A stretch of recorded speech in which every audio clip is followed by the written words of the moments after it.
Dear student, in this topic we will study about why did a cyclist bend when he has to round a curved road. Okay. In the previous video we have studied that whenever any vehicle or any body has to round a level curved road, only the depending factor is frictional force, which is providing the centripetal force to round a curved road. Okay, now to avoid this dependence, you must have observed sometimes that whenever you yourself are riding a cycle or riding a bike or activa, whenever you round a curved road, you just bend yourself inward toward the center of the road, means toward the center of the curve, like this. Okay, toward the center you bend little inward. Why you do this? Actually, in that situation you are keeping the balance of your body. You think that you are keeping the balance of your body, but actually in that case your bending is providing the necessary centripetal force and avoiding the dependence of friction, and you don't skid or don't slip.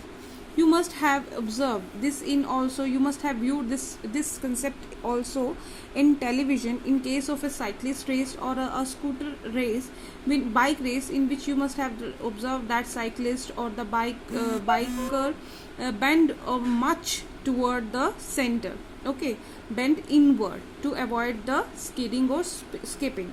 Now coming to the topic here, this is a curved road, and this is the position, and the cyclist is bending at an angle theta with the vertical. Okay, the cyclist is bending little at an angle theta with the vertical.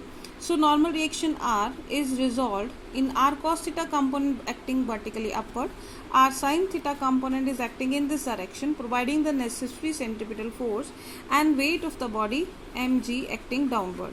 So writing various necessary forces, right? R cos theta is equal to mg and R sin theta is equal to mv square by R. Now dividing 2 by 1, this is sin theta by cos theta is equal to mv square by R into mg. So m to m cancel out, would get tangent theta is equal to v square by rg. Right. So theta would depend upon v and r. Okay.